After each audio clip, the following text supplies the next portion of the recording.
everyone, I hope that you're well. We have just had a couple of blisteringly hot sunny days here. Temperatures got up to about 35.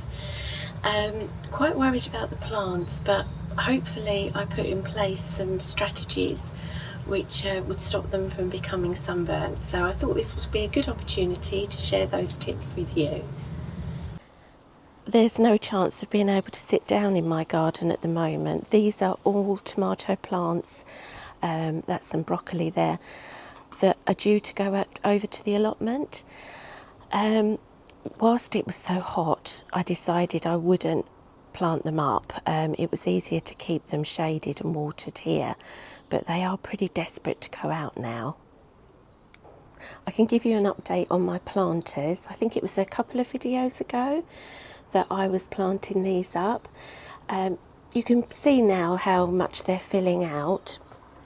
The lobelia is beginning to grow enough to start to hang over the edge. It's still got some work to do yet, but it'll certainly begin to cover all of the liner, which is what I want. Switching to my hostas here, this again is a regular occurrence in my garden.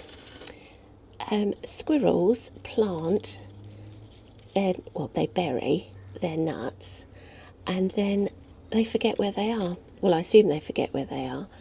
So I get left with a little tree sapling there.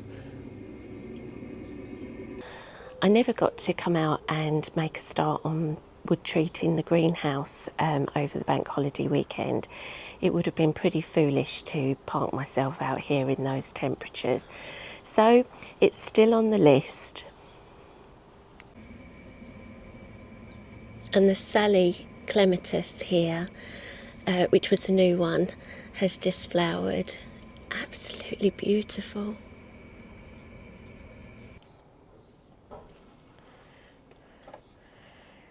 Excuse me? Where are you going? Lily is rather grumpy this morning because she found herself in the greenhouse for most of last night. Unbeknown to me, she'd made a little bed in the box. And yeah, thankfully it was cooler.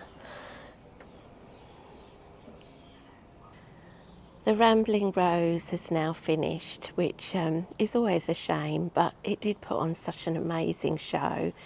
But thankfully other plants are now coming out. This beautiful white one down here, which every year I forget the name, but I'll pop it on the screen for you now. And up until yesterday I had a gorgeous red peony, but that seems to have lost its petals overnight. Some tips for keeping your plants protected from the sun, this extreme weather that we're having here in the southeast. This is by far one of the easiest ways to protect your plants from the sun, is to use a garden umbrella. They're larger, you can use a normal regular umbrella over smaller plant pots, but just by positioning this and moving it throughout the day, you can protect a great deal of plants.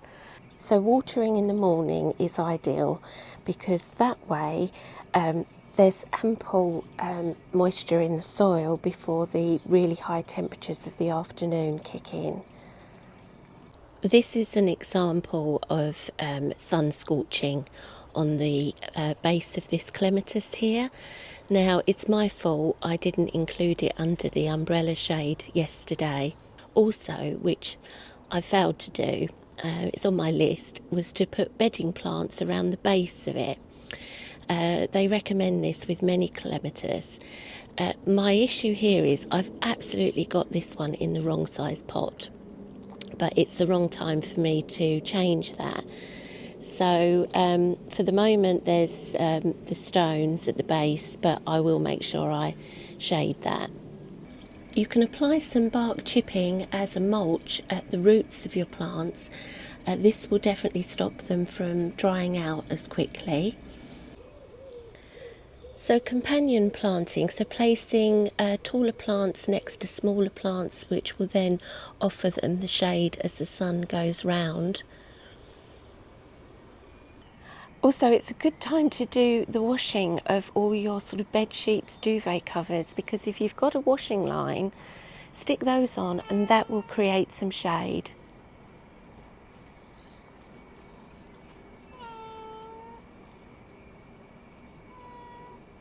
I hope that's been helpful, and until next time, make sure you take care now.